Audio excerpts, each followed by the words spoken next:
that I was always enterprising. I used to make popsicles and ice trays and sell them for a dime. I literally used to charge people a quarter to fight in my backyard so they wouldn't get caught in the front yard. I had all this, and this is a true story. I had all this economic energy, didn't know what it was, but I was riding my bike down McAfee to Candler Road to go to the Candler Plaza barbershop. Still there. When I was growing up, you could have put a Bentley next to a Ferrari, next to a Porsche, next to a Mercedes, and every day of the week, I would have taken a Mustang GT 5.0 every day of the week over anything. Give me a Learjet or a Mustang, I'm taking a Mustang. But where I was from, nobody could afford that car. But when I pulled up to the barber shop, there it was. A black-on-black convertible Mustang GT 5.0 parked illegally right in front of the barber shop. You know, we got a stunt, we're gonna do it, right? And I lost my mind. You don't leave your bike unlocked on Candler Road. But I threw my bike down as an 11-year-old kid, ran to the barber shop, screamed out excited, "Whose car is that?" And my barber just kind of gives me a nod while he's cutting somebody's hair. And because of where I was from, what I was exposed to, I thought it was a drug dealer. Because who else could afford that kind of car in my neighborhood? And if I paid $5 to cut my hair, that's what he must do. So when I hopped in his chair as an 11-year-old kid, and I asked him, as a matter of fact, as I asked about the weather, I said, "John, I didn't know you were a dope boy." And he screamed at me, "Shut up." He dropped a big F-bomb on an 11-year-old and it stopped. I was shook. He said, "Shut up, and count how many chairs you see in the shop." I said, "I don't know, 10. He said, "Well, each one of these barbers pays me $50 a week to cut hair in my shop. Do the math, so you're smart." So I started doing the math. He said, "Hold on, before you finish. Boy, I got 2 more shops just like this. Finish the math." So little J Bailey was like 0, 0, 0, comma, 0, and he said, "I'm an entrepreneur." I had never heard the word before. He said, "Well, I own my own business, and what you need to do is find something that you love and go make money doing it." Nobody teaches our kids about ownership. My bike ride fundamentally changed my life because everything I saw from then on, I saw in a different lens. The tire shop, who owns it? Supreme Fish Delight, who owns Supreme Fish Delight? The public library, who owns the public library? Mom, Dad, do we own our house? We do? Self-esteem, self-confidence goes up. I think at the heart of poverty and the poverty mindset is self-esteem and self-confidence and where you see yourself in the world. Now you don't have to ask me to cut the grass as often because it's our grass. I was a horrible student. Snapfinger Elementary, if any of you guys are in here, that's where I went. I was brand gifted in kindergarten, but I treated school like construction work. 3 o'clock, here's my hard hat, here's my lunch pail, I'm out of here, don't bother me until the next day. I never did homework, drove my mom and dad crazy, and it's probably illegal now, but I was a latchkey kid from 2nd grade on. So when I got home, I had nothing but a street full of boys to get into a whole lot of trouble with, but certainly not do homework. But my big motivation was car stereo equipment. My role models were not Maynard Jackson, nor were they Martin Luther King, but they were based on your ability to shake the walls in my house when you drove by. And I was enamored by it. So I used to spend my days after school going down Glenwood and Covington Highway, the Candler Plaza flea market. Like a mascot, asking all these guys, how do you do this? Why do you do this? How do you connect that? And I taught myself how to install car stereo equipment. I stole a magazine. I'm assuming the statute of limitations is passed, but I stole it. From the back room was a trade magazine. I read it cover to cover. Because here's the thing. You give me a book a page thick for homework, I wouldn't read it. You give me a book 1,000 pages thick on how to rewire a Honda Accord, I would read it cover to cover, don't bother.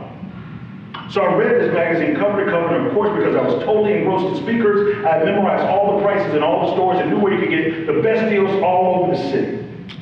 And in this book, it showed me a 12-inch pile driver woofer, I'll never forget it, that I could get in the store for about $160 at that time. But in this book, it says I can get one for $54. And I'm now 12 years old, and it blew my mind.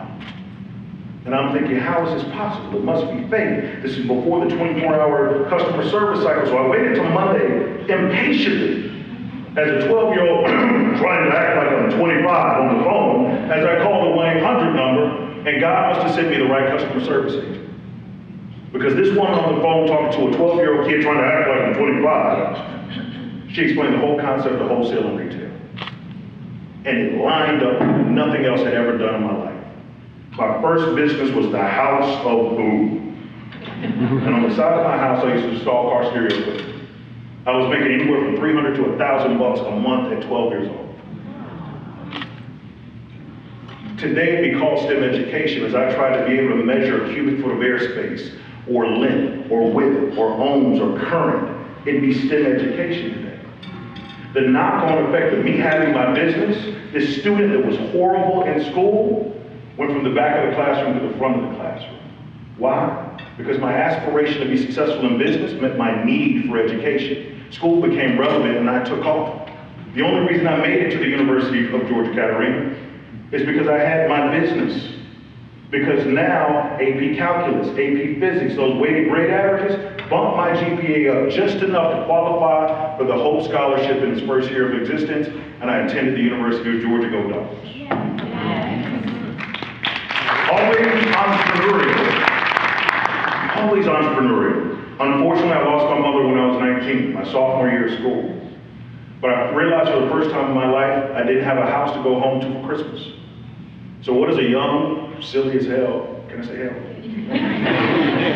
Young, silly, entrepreneurial kid kind of on his own, what does he do when he doesn't have a home to go home for Christmas? He buy a house. Because I figured I just pledged the greatest fraternity in the world, Alpha Phi Alpha. Where's my guy from State Farm? There he is. Not you, brother. I'm talking to the capitalist in the room, probably frowning right now. There he is, Miles. I rent 3 bedrooms out, that should cover the rent. That was my entrepreneurial mind. I literally walked into what is now Wells Fargo and asked to tell her how many 4-bedroom houses did she have for sale. Didn't know anything about a credit report, debt to income ratio, but I had an entrepreneurial mind and that was enough. But guess what? When I bought the house and they gave me a horrible loan, but it paid for my car, I didn't have to worry about it as I was living 2 lives. I was trying to graduate, maybe chase girls, be the big man on campus, but I also had a mortgage and a car note and a tuition bill. So I had to grow up really quickly. Left the University of Georgia, matriculated to corporate America, had my lessons on passion, and knew that corporate America was not it. I found myself in banking, in the heart and the height of the real estate movement. And I had clients come to my desk bringing me checks for $100,000 every other month. And just like that kid in the neighborhood, when he sees the flashy cars and the girls and the houses, he says, well, what do you do? Real estate investment. Well, what is that? I learned and got a very cursory knowledge of what it was, but I'm young, I'm stupid, I'm on my own, and very entrepreneurial. What do you think I did? I immediately quit my job. Got into real estate, I'm about 24 years old, and you weren't gonna outwork me. I was very wide, I was not deep. Didn't have a great understanding of the business, but you were not going to outwork me, and if anybody was in real estate in the early 2000s, it was like the land of milk and honey. And I made a ridiculous amount of money. By the time I was 26, I could look at my account and see $3.4 million. I'm living in a house in Country Club of the South. It was then Alpharetta, now it's like Johns Creek or something. They changed the name because it got that valuable. But when we talk about role models and people that influence you, we talk about the images we see. You know why I bought that house? I was living in a condo downtown Atlanta and I was watching the show MTV Cribs. Anybody remember that show? Oh yeah. I'm watching the TV and I'm thinking I'm a baller. I got a Benz, I got money, I'm a baller because my money role models came from TV. Because nobody in my inner circle had money. So where was I going to learn? Where was I going to ask the questions? And I saw Usher Raymond had a house at Country Club in the South. Then I heard that Bobby and Whitney had a house there. Other superstars, and guess what I did? I went to the bank that I used to work at, got a $100,000 cashier's check, drove my Mercedes S500 up to the gate, bribed the gate guy $100 to walk drive through, and found a house on the hill, Old Southwick Pass, I'll never forget it. 10,700 square feet. I called the real estate agent from my car phone, said, I'm sitting in front of your listing with a $100,000 cashier's check and I can close in 2 weeks. How soon can you be here with a contract? I never went inside the house. And that's a true story. The thing that I didn't tell you about the backstory, though, I lost my mother when I was 18, but I continued to lose people every year. Until I found myself a very little family left that was close to me. When you have a nice car and a nice house, everybody assumes your life is perfect. So it was a perfect hiding place for a kid that felt very empty inside. So I threw the best parties. I became legendary. Your ex used to be there every other week, Carolina. That's why you big parties and country clubs. We go back. We're going to bring some stories. But when the market tanked, when the bottom fell out, and I couldn't read the tea leaves, I lost everything. I went from living in a 10,000 square foot home to living in a 9x9 storage facility on Mountain Industrial Boulevard, here in DeKalb County, Kentucky. My whole life now in a 9x9 storage facility, concrete floor, pull-string light bulb. But it was there that I had my great epiphany. I used to watch on my little 9-inch television, Remember the Titans on a VCR combo every day, because I was striving to feel normal. And that felt like I had cable. I'd steal electricity from the main building when they left, and I'd sit there and I would watch TV every day. Until I was thumbing through a photo album one night, me and this pull-string light bulb, and I'm seeing all these pictures of random kids with my family. They're not my cousins, they're not my friends, but who are these kids? And it occurred to me, the thing that I didn't realize about depression back then is you erase some of the bad memories, but you erase a lot of the good too. And my mom, when she was living, she was a juvenile justice worker. And she knew then, like I live by now, that if you take a kid in a bad environment, no role models, no exposure, and compounded hopelessness for 10 or 15 years, why are you surprised he got a gun to your head? If he doesn't value his life, how could he possibly value yours? If he doesn't have items and possessions, he certainly covets yours. And we read, Chris 180 knows as well. The dignity is the common gift, the common things that drives. And if we forget about dignity when we're looking at strategies to change our communities, that kid in his life 99% of the time feels he's powerless and unseen. But when I pull out this gun and make you get down right now, I have all the power. And it's not about your stuff. It's about me and the hole that I feel.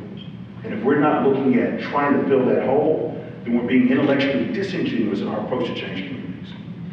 So now, I'm looking at these pictures of my mom. She used to pluck kids out of lockup in detention centers and halfway houses. These were kids on her caseload. She used to bring them around the kitchen table, Christmas dinner, Thanksgiving dinner. Put them around a table full of family, loving on each other, and exposing them to a life that they had never imagined. And then she would say something like, David, grab that box under the tree. And David would go get that box and it said David on it. I remember my mom making me make my Christmas list in August so she could save the money to go from August to December to get a kid something they really wanted. One of the most depressing times of the year is the Toys for Tots box at the grocery store, where well-to-do people buy the cheapest gift they find, they throw it in the basket and say, well, that's good enough for the kids. My mom taught me that. She was the first philanthropist that I ever knew. And at that moment, I had my great epiphany that by the world standards, I had been successful. The houses, the cars, the clothes. I had been successful, but I had zero significance. I had done nothing to put a dent in this world. I would go to the club and spend $10,000 in a night, but there was no scholarship, even in my mom's name. How was that possible? So at that point, I committed myself to significance, and everything changed. I found myself with a company called Operation Hope. Never heard of them before, but I had an office in the sub-basement of a building with a broken cell phone, and a boss, John Hope Bryant, that fired me my second week on the job, said there was no need to be in Atlanta. But I was young and stupid, on my own and entrepreneurial. I wasn't going to give up that easy. Within 1 year, we had 1,000 volunteers. Within 3 years, we had 15 offices. In 7 years, Atlanta became the global headquarters for a company with a presence in 52 countries. I had just hosted Bill Clinton here in Atlanta and a host of other CEOs. The world was patting me on the back. I'm having lunch with Obama. I'm on his White House Business Council, getting all these awards, and life feels good. But after I hosted Bill Clinton, probably the quintessential event of my life, I came back to my office and I cried my eyes out. Because most people like to focus on the solution. Nobody wants to solve the problem. And I was looking at a skyline from my now very nice office in the 191 building downtown, and I was looking at a skyline from Bankhead to Buckhead, and I saw no buildings that people that looked like me owned or controlled. I knew the kids that looked like me were graduating at less than 40% in APS, and how could I let that happen if I was doing my job? How could this be? I knew that we needed to change the narrative. And so I retired. I walked away. Much to everyone's surprise, I walked away from it all because I wanted to be significant. My wife and I created our private foundation, the Phoenix Leadership Foundation. Thank you, Katarina, because 2 months ago we took over 780 kids here in DeKalb County to see the movie Black Panther. Why? Because I wanted them to be exposed to something different. I wanted them to see themselves as royal. I wanted them to see themselves as noble, as superheroes. In poor communities, we lack heroes. We definitely don't have superheroes. So we took them there. And thank you, Katarina, and the whole DeKalb Chamber for helping us make that happen. But that brings me to now and this mission and this calling that I'm on now, that I'm more than excited to talk about. I promised my wife when I left my last job that I would never have another job again. I would be an entrepreneur, we would control our own destiny, we make lots of money, we lived a good life. Until I got this calling. The part of the story that I didn't tell is that when I was 14, I used to steal my mom's car. I was that kid. And I used to drive around Southwest Atlanta, and I used to see these big houses that were owned by people that looked like me because I didn't believe it was possible. And one of those houses was the house of H.J. Russell. H.J. Russell in the 50s had a pool inside his house where Martin Luther King and Ambassador Young used to hang out and swim. He had built a community that was a cattle farm. They had the vision to say, we want to buy it all and create a place for us since they don't want us over there. They created Collier Heights, which became Southwest Atlanta. And that whole corridor of wealth and influence in that area was brought upon by vision from a man like H.J. Russell. And the family has now entrusted me to carry that legacy forward. Ms. Brooks, you talked about it earlier. I had reached my apex before. And this was my new mountain to climb. Because if we really think, if our grandparents and our parents' generation, if their fight was civil rights, then ours must be the economic divide and the wealth gap. Yes. It's absolutely, it has to be. Because poverty is paralyzing. And we don't realize that we lose more economic opportunities by not focusing on poverty than we ever would by focusing on profits. And so, in this city that it's often looked at as black and white, when you talk about class, you get race for free. Think about it. You talk about class in this city, you get race for free. But when you bring data and science into it, race doesn't even matter. Now you're talking about a mathematical equation and we must solve for X. And in this city, as I read the stats, and some of you may have them in your folder, when I pulled them, they broke my heart. That the average black-owned business in Atlanta, these are local stats, is less than 12 times smaller than the average Asian business.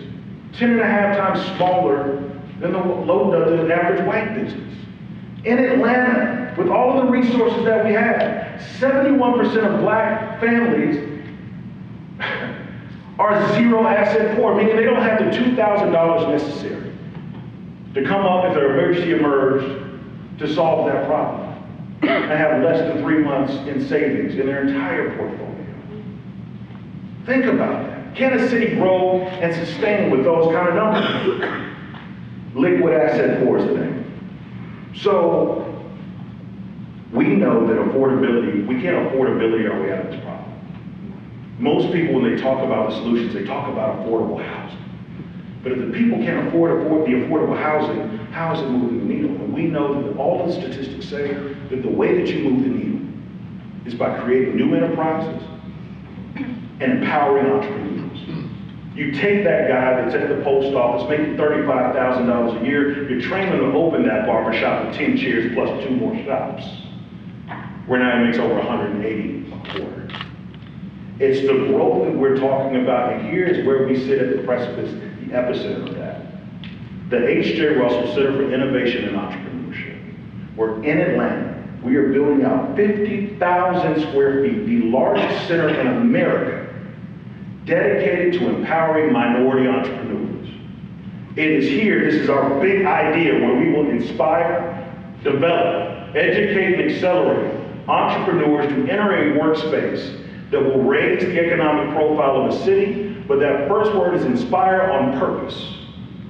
Because even though we have the great H.J. Russell, Mary, where do we hear his story? The Alonzo Hunger Curtins of the world, the first black millionaire in Atlanta. How many have heard of her? This is part of the issue. The stories aren't told. I think brilliance is equally distributed, opportunity is not. It is no secret that kids in Buckhead want to be doctors, lawyers, accountants, and consultants, and kids in Bankhead want to be rappers, athletes, and dope dealers. They both want to be successful. They both have aspiration, but they're basing their measure of success and their trajectory on what they see. My wife hates that I love to hang out with dope boys. Maybe it comes from that story that I told earlier about the Mustang. But I was riding in a car, and it's an iconic story, with Bill Rogers, the CEO of SunTrust. And I said, Bill, you ever heard of the Bluff, the west side of Atlanta? He said, Jay, what's the Bluff? I said, we'll drive through. Very nervous. This white multi-millionaire was driving through the west side with me in his Mercedes-Benz. But I said, Bill, you find the biggest, baddest dope boy in this neighborhood, and I'm gonna show you something.